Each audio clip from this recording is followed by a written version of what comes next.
Boa noite, amigos telespectadores da Rede Opinião de TV. Estamos dando início a mais um programa Direito em Foco, trazendo como convidado desta noite Dr. José Eduardo Leonel Ferreira, juiz federal titular da Terceira Vara da Justiça Federal em Campinas. Boa noite, doutor José Eduardo. É uma satisfação tê-lo aqui conosco. Maurício, obrigado. Boa noite para você, boa noite para a assistência. É um prazer estar aqui. Estamos à disposição aí para trocar ideias nesse programa seu. É importante nós falarmos, doutor José Eduardo, da questão da estrutura, funcionamento e competência da Justiça Federal. O juiz federal, como se faz para chegar à condição de juiz federal e quais são os processos que são analisados pela Justiça Federal? Bem, Maurício, veja bem, a competência federal é ampla, mas daria para tentar resumir da seguinte forma. Ela abrange os entes federais, a União, empresas públicas, de uma maneira geral. Na parte criminal, nós temos todos aqueles crimes que têm uma repercussão que supera as fronteiras do Estado. Sistema financeiro nacional, crimes contra o sistema financeiro nacional. Os crimes contra a ordem tributária que envolvem tributos federais. Nós temos também no tráfico de drogas, por exemplo, tráfico internacional de drogas, que supera até as fronteiras nacionais, também é da Justiça Federal. Todas as demandas envolvendo o INSS, ou seja, a Previdência Social é a cargo da Justiça Federal. Aliás, vocês devem estar com um encargo bastante grande. Né? É um encargo bastante grande. Tanto que foram criados juizados para isso, para tentar desafogar. Uma grande criação. Eu acho que foi uma grande ideia e que tem dado certo.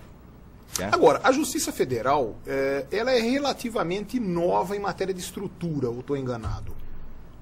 Olha, ela é relativamente nova, porque o tribunal nosso, por exemplo, aqui nós estamos na terceira região, que é São Regional Paulo, Federal da terceira região. E Mato Grosso do Sul. Mato Grosso do Sul, São Paulo e Mato Grosso do Sul.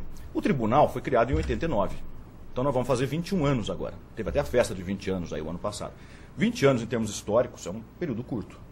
Mas não dá para reclamar de estrutura não, viu, Maurício? Assim, eu acho que precisa melhorar, precisa. Acho que precisamos chegar ao jurisdicionado mais efetivamente. Mas temos caminhado nesse sentido. Você vê que agora vão ser instaladas 42 novas varas aqui no estado de São Paulo. Melhorou muito. Existem lugares, por exemplo, vocês têm um testemunho aqui, quem é da região, tem um testemunho de um lugar que tem um dos lugares que tem mais carência de vara, que eu conheço, da Federal, que é Piracicaba.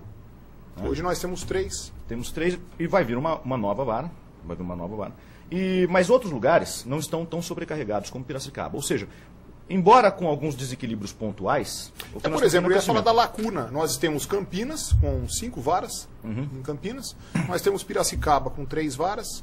Nós temos próximo daqui São Carlos, né, que tem vara federal. Aí nós vamos cair para Ribeirão Preto. É muito longe. Quer dizer, temos um vácuo, né, geográfico. Nós temos Limeira, nós temos Araras, nós temos a região aqui de Mogi Guaçu, Mojimirim, que acaba sendo Aguaí, puxado para uma delas. Exatamente. Uma delas passa a ter uma área onde deverá ser atendida. Existe algum projeto de se difundir mais esse trabalho do tribunal? Olha, existe, Maurício. O Conselho da Justiça Federal, depois de muitos estudos, adotou um índice, que é um índice de carência de vara, ICV. Então, na verdade, esse índice leva em conta a população local, a demanda. O objetivo disso aí, tudo, foi tirar a influência política que existia na determinação das varas. Mas, enfim, o índice é usado, é bem utilizado. Agora, é lógico que cabe aos municípios, vamos dizer, interessados, mostrar que os índices eles são favoráveis. Fazer as contas, vamos dizer assim, fazer a intermediação desses dados, né, perante o Conselho da Justiça Federal. Eu não tenho dúvida que eu acho que realmente esse espaço que fica entre Ribeirão Preto e São Carlos é muito distante, né?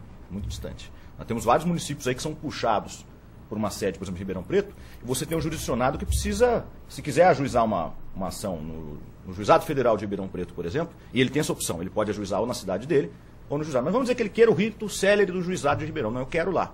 Ou de Campinas. Ele tem que se deslocar, pegar um ônibus. Isso não é ideal. Não é ideal. Claro. É uma coisa, eu acho que nós devemos encarar essa estrutura da Federal como algo temporário, que deve crescer. O objetivo é crescer para abranger isso aí e facilitar a vida do cidadão, não tenha dúvida. Porque embora o cidadão tenha essa opção, ele pode querer. O juizado hoje não tem papel. Né? De vez em quando aparece nos juizados, né? Minha mulher é juiz de juizado, alguns advogados mais antigos com petição, aí tem que explicar. No começo...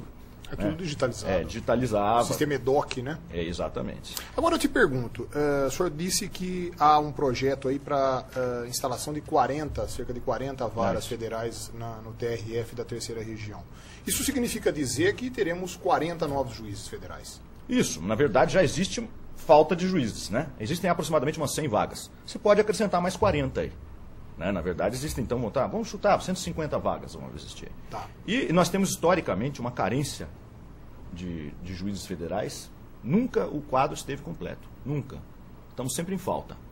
Aliás, isso tem sido visto em todas as esferas do judiciário. Em todas as esferas.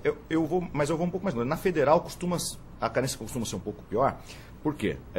Você veja que o costume, tanto do TJ, né, do Tribunal de Justiça aqui do Estado, quando o Ministério Público, é soltar 100 vagas. Né? E geralmente, eu fiz concurso para promotor, eu lembro, soltam 100 vagas, passam 60, 70. Na federal, costumam passar 20, 30. Ou seja... São exames mais criteriosos para a Justiça Federal? O seu entendimento? Olha, eu acho que são exames tão criteriosos quanto... Mas como a jurisdição federal... Eu não vou dizer para você que sejam melhores. Eu prestei os dois concursos, né? Prestei para promotor e prestei para... Aliás, você foi promotor de justiça também. Eu 5 quero anos. fazer uma pergunta depois sobre isso. Agora, eu não vou dizer para você que sejam mais criteriosos, mas a matéria, ela é tradicionalmente menos estudada nas faculdades de Direito. Eu diria que são iguais, são concursos igualmente difíceis. Mas a matéria federal, por exemplo, tributos federais, é uma matéria que não existe uma especialização na faculdade de Direito. A própria Seguridade Social... Eu me formei e não tive Previdência Social. Não tive aula. Eu tive que adquirir isso aí, como o pessoal diz, na raça, né?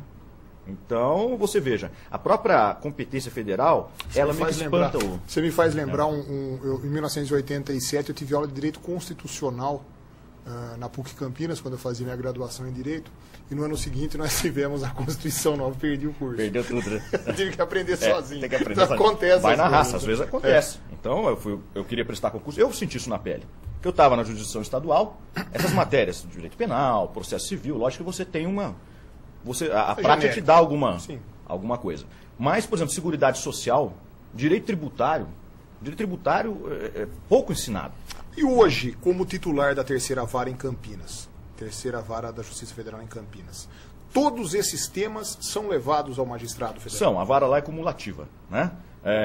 A única coisa que se excetua são as causas criminais, tem uma vara criminalizada especializada, a execução fiscal, e as causas previdenciárias com menos de 60 salários mínimos que vão para o JEF. Que aí vem o valor, né? Mas toda e qualquer causa contra a União, no plano civil, em princípio vai para a terceira vara. Né? A Justiça Federal em Campinas está bem instalada. E como é que está a demanda de processos? A preocupação do jurisdicionado, e o telespectador sempre comenta isso, até manda e-mails para mim sobre isso, a questão de celeridade. Quantos processos existem na sua vara, na terceira vara federal em Campinas? Como é essa afluência de desafogamento desses processos através de julgamentos ou de conciliações e a entrada de novos? Ou seja, qual que é o fluxo de processos? Olha, em média, entram uns 80 processos concluídos para sentença mês. O que é bastante coisa. Para quem não está acostumado com essa medida, alguns processos são completos, alguns são fáceis. São matérias que nós já estamos acostumados a lidar, aposentadoria por idade, etc. Se não tiver nenhum caso específico, de regra são casos fáceis. Mas tem casos tributários, tem processos que chegam com um carrinho para você sentenciar. Né? Vê o processo tal, o servidor coloca um carrinho, tem 1,5 m e vai trazendo um carrinho para você sentenciar. Agora, o fluxo, as varas cíveis em Campinas, elas estão numa situação progressivamente melhor. Eu não falo só da minha, não falo das outras. Então, a vara em Campinas que eu estou está com 1.600 processos. E eu diria que a conclusão zerada, porque ela está com menos de 70 processos concluídos para sentença, que é o fluxo do mês. A última conclusão é do começo de fevereiro. Eu não sei te precisar a data exata, mas 3 ou 4 de fevereiro, algo desse gênero. Ou seja, o jurisdicionado que está querendo alguma solução das suas demandas em Campinas, nas varas cíveis de Campinas, está numa situação privilegiada. Eu não vou mentir para você que essa não é, na verdade, a situação generalizada. Sim. A situação das varas cíveis de Campinas... A regra não é essa. A regra não é essa. Não é essa. O fluxo é maior. Você vê, eu acho que um bom espelho disso é Piracicaba. Piracicaba deve ter lá, tem uma vara com 9.000 processos. Piracicaba tem tido até um comentário, como um advogado que milito também, tem processos em trâmite lá. E, aliás, Piracicaba, nós estamos transmitindo o programa também para Piracicaba. É necessário, sem dúvida, a instalação de uma nova vara. Existem processos lá que despachos são publicados, ou o andamento, nós recebemos publicações uma vez por ano. É uma coisa absurda. E a culpa não é do juiz, né? Não, aliás, é importante falar isso. Eu gosto até de fazer convites para juízes de todas as esferas, e a presença do Dr. José Eduardo se faz necessária. que são humanos, né? São humanos, até conheço muitas vezes o pessoal compromete, não, mas o juiz está largando, está no fundo da gaveta meu processo. Não é bem assim que funciona. Não é. Na verdade, eu até posso dar o testemunho, os juízes de Piracicaba são muito aplicados. Agora, uma demanda com 9 mil processos, 10 mil processos no gabinete. Aliás, eles estão mais congestionados, nós estamos falando em números aqui. Semana que vem eu vou estar fazendo uma entrevista com um juiz estadual, aqui o diretor do nosso Fórum de Araras. Mas, salvo engano, hoje nós temos aqui em cada vara cerca de 8 mil processos em andamento, na justiça comum. Sim. Isso é humanamente impossível. Não é. Você não tem condição de fazer. Mesmo que o sujeito não durma, eu sempre brinco, imagina que o sujeito não durma. O que é? É impossível. Impossível. Mas se ele não dormisse também não daria conta. Porque se pusessem 2 não daria conta. Na verdade, a criação de uma vara em Piracicaba, eu acho pouco.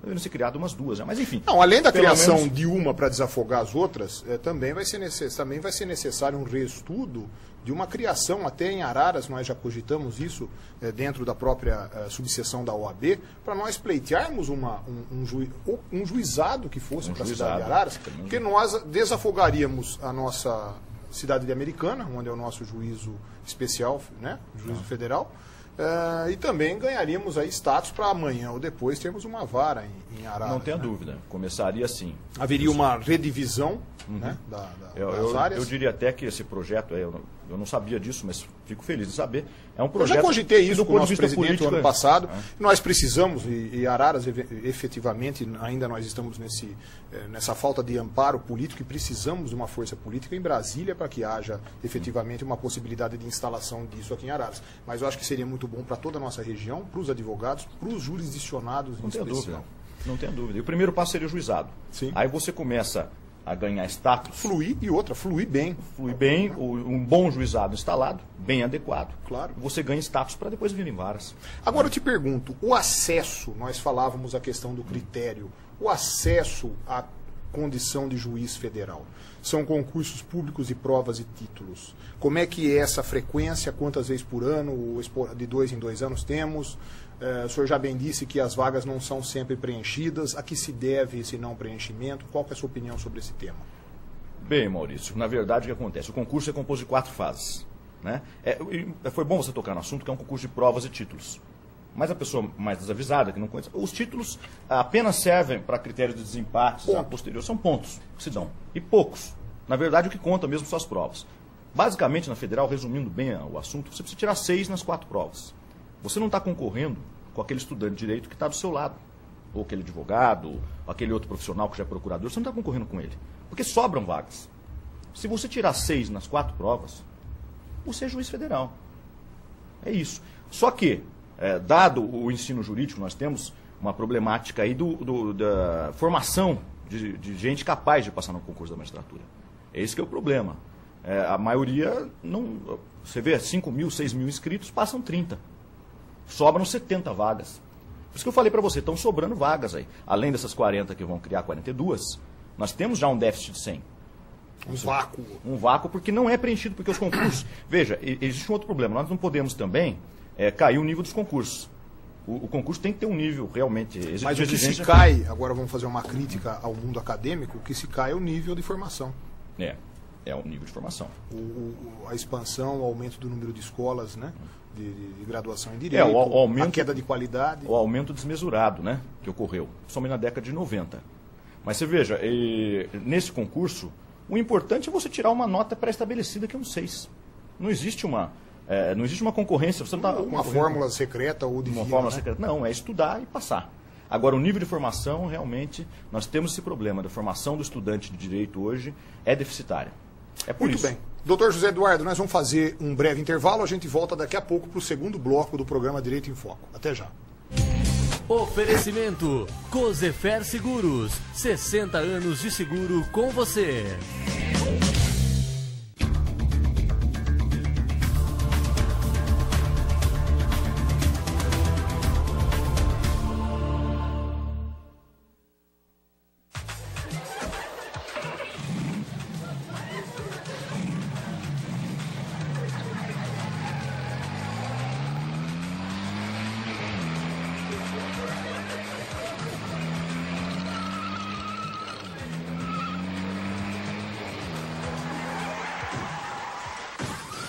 A mão que toca o copo não toca o volante.